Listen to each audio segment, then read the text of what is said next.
Hello friends, ഇന്നൊരു അടിപൊളി ചക്കപ്പായസത്തിൻ്റെ recipe ആയാലോ. അതിനാദ്യം ഒരു പാൻ ചൂടാക്കി അതിലേക്ക് ഒരു 3 സ്പൂൺ നെയ്യ് ഒഴിക്കുക.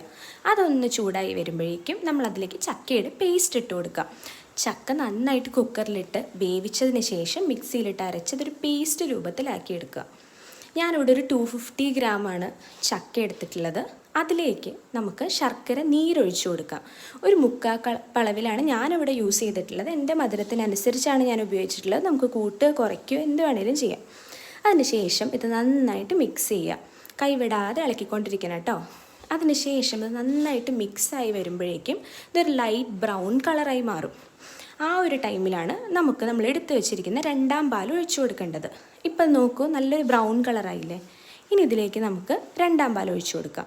2ാം പാൽ ഒഴിച്ചതിന് ശേഷം നന്നായിട്ട് ഇളക്കിക്കൊണ്ടേയിരിക്കുക, കൈവിടാതെ ഇളക്കുക. അതിനുശേഷം ഇതൊരു നല്ല ഡാർക്ക് ബ്രൗൺ കളറിലേക്ക് മാറുന്നത് നമുക്ക് കാണാം. ആ ഒരു ടൈം ആകുമ്പോഴേക്കും നമ്മൾ എടുത്തു വെച്ചിട്ടുള്ള 1ാം പാൽ ചേർത്ത് ഫ്ലെയിം ഓഫ് ചെയ്യുക. ഇതിലേക്ക് നിങ്ങൾക്ക് ഇഷ്ടമുള്ള ഡ്രൈ ഫ്രൂട്ട്സും നട്ട്സും ഒക്കെ ഇടാം. ഞാൻ അതിൽ തേങ്ങാക്കൊത്ത് മാത്രമേ ഇട്ടിട്ടുള്ളൂ. എന്നിട്ടിത് സെർവ് ചെയ്യാം.